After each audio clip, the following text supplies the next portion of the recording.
gepept en we zijn klaar om er meteen helemaal vol in te gaan. Dus de tappen kunnen elk moment open gaan? De tappen die gaan elk moment open en dan laten we het bier rijkelijk vloeien en dan komt het helemaal goed.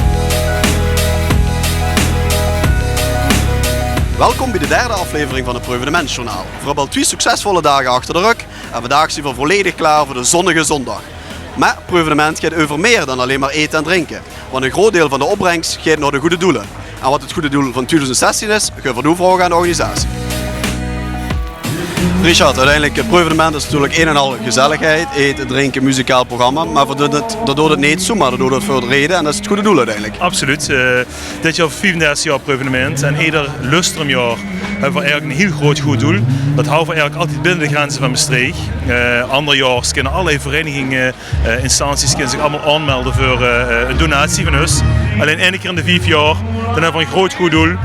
Daar hebben we eigenlijk al van alles in gedaan. De plattezaal is ooit een keer een groot goed doel geweest. De bekende grote deuren van de Sint-Vaas zijn een goed doel geweest.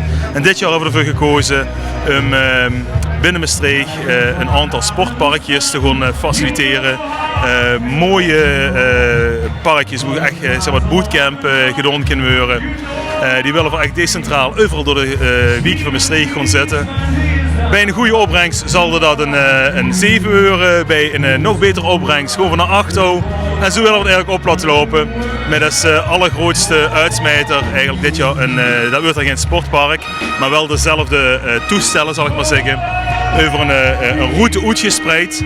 Dat wordt dan zeg maar over de groene zone, bovenop de nieuwe tunnel. Daar wordt een route gezet met allerlei sporttoestellen. Hoe de lui stukjes joggen naartoe kunnen gewoon. Ja. Ik heb het ook nu, ik zit je. De lui kunnen joggen naartoe gewoon, een aantal oefeningen doen. Volgende toestel, weer joggen, oefeningen doen. En hopen we eigenlijk toch, gaat lui achter de computer te krijgen, ook vooral gaat kinderen achter de computer te krijgen. We hopen toch ook aan de gezondheid van de gemiddelde Maastrichtenaar en onze studenten uiteraard te doen. En op die manier willen we toch een bijdrage geven en ook een truc doen voor de ganse stad Maastricht. Voor een volgend jaar of de komende jaren een goed doel kan zich gewoon aanmelden? Of wie gaat dat? Dus, de komende 4 jaar nu weer kunnen goede doelen zich aanmelden. In de afgelopen jaren zien we toch gemekelijk nu over een dikke 4,5 miljoen heen gegaan. Dus de injectie die we verzorgen is wel redelijk groot. Twan, ja, al een enorme carrière achter de rug, maar toch pas de eerste keer op een Proevenement. Hoe kan dat? Hoe dat kan?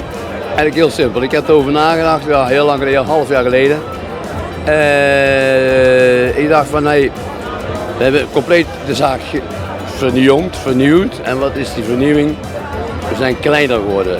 Dat bevalt me zo goed. En nu heb ik ook tijd voor andere dingen over. Dus ik heb nu dingen voor Proevenement bijvoorbeeld. Daar had ik gewoon nooit geen tijd voor. Het was altijd druk. En ik dacht, hey, dat lijkt me ook hartstikke leuk. Want het is alles. Het is een restaurant in 4 dagen opzetten van helemaal niks tot wat er nu staat. En ik heb ervan genoten. Het heeft bijna 2000 uur voorbereiding gekost. Want mijn streven is de prachtige schoonheid van de eenvoud. Dus hoe minder, hoe mooier. Maar wat er nou overblijft, is een 9,5 niet genoeg. Er moet allemaal 10 zijn. Dus de volgende stap was, wat wil ik dan? Ja, het is zomer, zon, de provincie, vriendschap. Alles, de voorbereiding zat in mijn hoofd. Er was nog geen draaiboek of niks klaar, alles in mijn hoofd. En ja. Het is zoals het in het hoofd zat. Precies, op misschien 2 details na, maar de hoofdlijnen kloppen. Dus ik ben heel erg gelukkig.